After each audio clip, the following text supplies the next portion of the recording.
ನಡೀತಿರೋ ಮದ್ವೆಗೆ ಯಾರು ಹೋಗದೆ ಇದ್ರು ನಷ್ಟ ಏನಿಲ್ಲ. ಅದೇ ಅಯ್ಯ ಅಂತ ಹೇಳಿದ್ದೆ ಇಲ್ಲ ಅಂತ ನನ್ಗೂ ಗೊತ್ತು. ಅದ್ಗೆ ಆಮೇಲೆ ಅರ್ಥ ಆಗುತ್ತೆ. ಆಮೇಲೆ ಏನು ಆಮೇಲೆ ಮೊದ್ಲೇ ಗೊತ್ತು ಮದ್ವೆ ನಡೆಯಲ್ಲ ಅಂತ. ಗೊತ್ತಿದ್ರು ಸುಮ್ಮನೆ ಮಾಡ್ಕೊಂಡು ಹೋದ್ರೆ ಸುಮ್ಮನೆ ಇರ್ತಾರ? ಹೋದ್ರೆ ನೋಡ್ತಾರೆ ಅಷ್ಟೇ.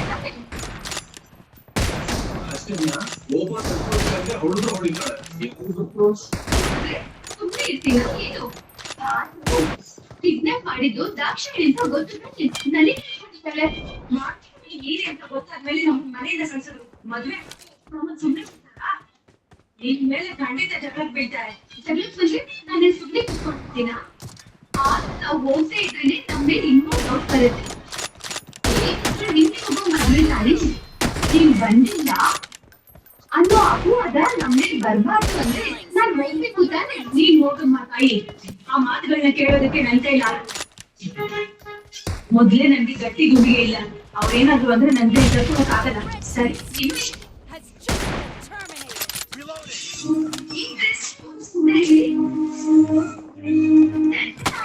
ಎಲ್ಲ ನಿನ್ ಇಷ್ಟನೇ ಅಲ್ವಾ? ಮತ್ತ ನಮ್ಮಿಷ್ಟಕ್ಕೆ ಯಾಕೆ? ನಿಂಗೆ ಇಷ್ಟ ಬಂದಿದ್ದು ಹಾಕೊಂಡವು.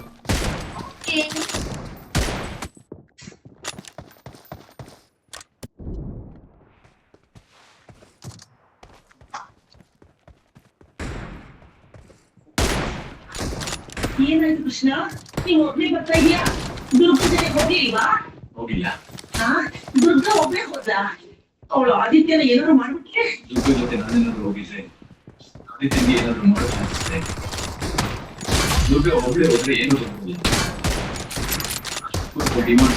ಮಾಡೋಕೆ ಹೋಗಿರೋ ತಾನೆ. ಆದಿತ್ಯನಿಗೆ ಏನೇ ತೊಂದರೆ ಬಂದರೆ ನಾನು ಹೋದ್ರೆ ಅವ್ರಿಗೆ ಅನುಮಾನ ಬರುತ್ತೆ ಅಂತ ನನ್ನ ಬೇಡ ಅಂದ್ರು. ದುರ್ಗ ಹೇಳಿದ್ದು ಕೂಡ ಒಂದ್ ರೀತಿಯಲ್ಲಿ ಒಳ್ಳೇದೇ ಅನ್ಸ್ತು. ಬಂದ್ಬಿಡ್ತಾರೆ, ಇದನ್ನ ಕರ್ಕೊಂಡು ಬೇಗ ಬಂದ್ಬಿಡ್ತಾರೆ. ಏನ್ ಮಾವಯ್ಯ ಇದು? ತಾಳಿ ಕಟ್ಟು ಮುಹೂರ್ತ ಹತ್ರ ಬರ್ತಾ ಇದೆ. ಮಾವ ಇನ್ನೂ ಬರ್ಲಿಲ್ಲ. ಅತ್ತೆ ಹೋಗಿ ಕೂಡ ತುಂಬಾ ಟೈಮ್ ಆಯ್ತು. ನನಗೆ ಟೆನ್ಷನ್ ಆಗ್ತಿದೆ. ಟೆನ್ಷನ್ ಯಾಕೆ ಲಕ್ಷ್ಮಿ? ದುರ್ಗ ಮಾಡ್ತಾರೆ, ಏನೇನ್ ಟೆನ್ಷನ್ ಮಾಡ್ಕೋಬೇಡ. ಆ ದಾಕ್ಷಿಣಿ ಆದಿತ್ಯನ ಖಂಡಿತವಾಗ್ಲೂ ಬಿಡ್ತಾರೆ. ಲಕ್ಷ್ಮಿ ಅತ್ತೆ ಆದಿತ್ಯಗೋಸ್ಕರನಲ್ವಾ ಯಾಗ ಮಾಡಿದ್ರು? ಅಂತದ್ರಲ್ಲಿ ನೀನ ಚಿಂತೆ ಮಾಡ್ತಿದ್ಯಾ? ಏನು ಆಗಲ್ಲ. ಹೌದಮ್ಮ, ನೀನೇನು ಯೋಚನೆ ಮಾಡ್ಬೋದು. ಅಕ್ಕನು ನಂಬಿದ್ರೆ ಚೆನ್ನಾಗಿರ್ತಿತ್ತು.